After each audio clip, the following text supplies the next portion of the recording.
Hello everyone, today we are going to discuss about the depth first search algorithm.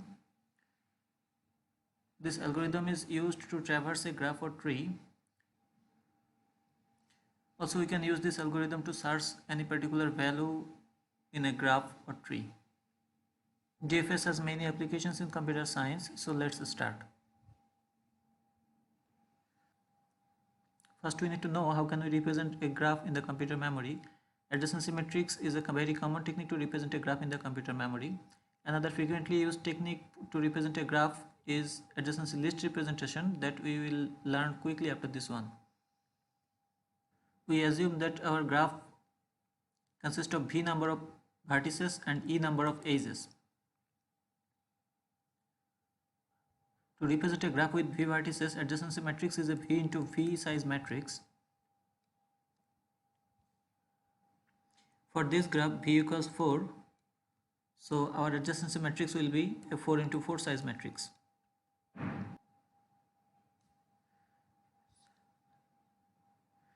Every cell of the adjacency matrix represents a connection information between two vertices. So this cell will represent the connection information between vertex A and vertex B. The content of every cell is 1 if there is an edge between the vertices, and the content is 0 if there is no edge between the vertices. Since there is an edge between A and B, the content of this cell will be 1. And for the same reason, we can place an 1 in this cell too. Similarly, since there is no edge between B and D, so this cell will represent 0. And for the same reason, this cell will also represent a 0. The diagonal elements of the adjacency matrix are 0. And by this process, we can fill up the rest of the cells of this matrix. And this is the adjacency matrix representation of this graph.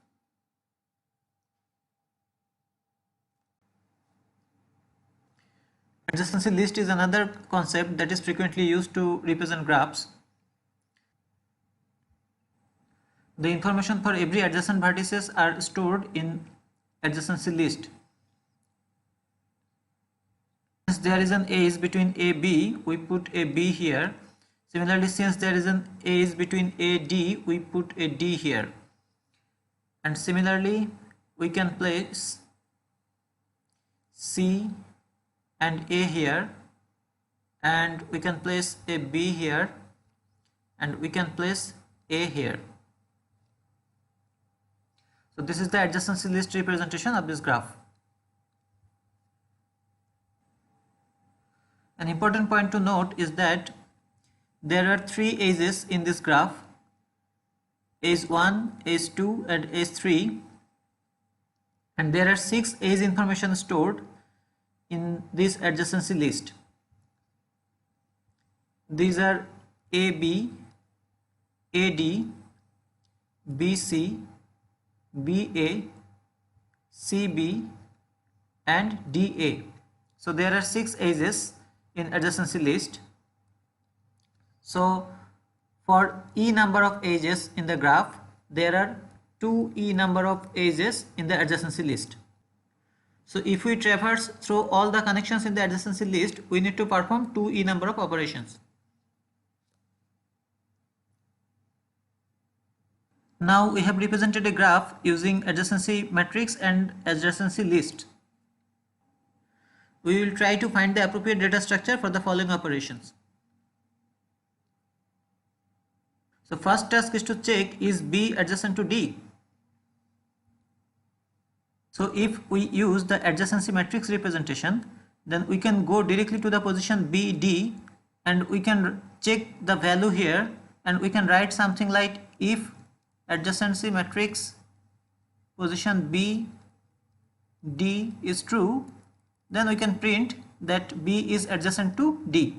Otherwise, we can write that B is not adjacent to D. So we can perform this operation within constant time. So we can write B go 1 as the complexity for this operation.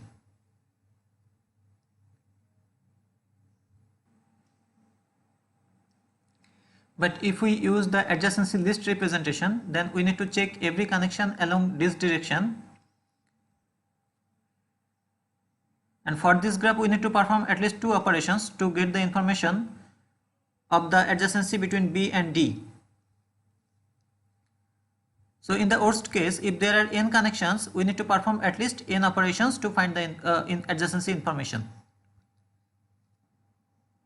Now let us check the second task. We need to find all adjacent nodes of B. For this case, if we use the adjacency matrix representation, then we need to perform 4 operations for this graph. So for a total of B vertices, we need to perform big O of B operations to print all the adjacent elements.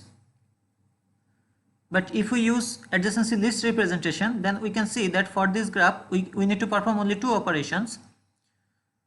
So this one is efficient. So if this type of question is part of any algorithm, then we will use adjacency matrix to represent a graph. And if this type of question is part of any algorithm, then we will use adjacency list representation to represent a graph.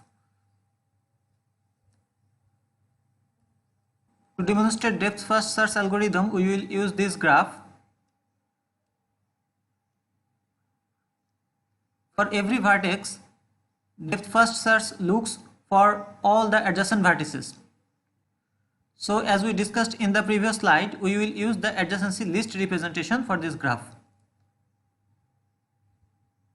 So this is the adjacency list representation of this graph.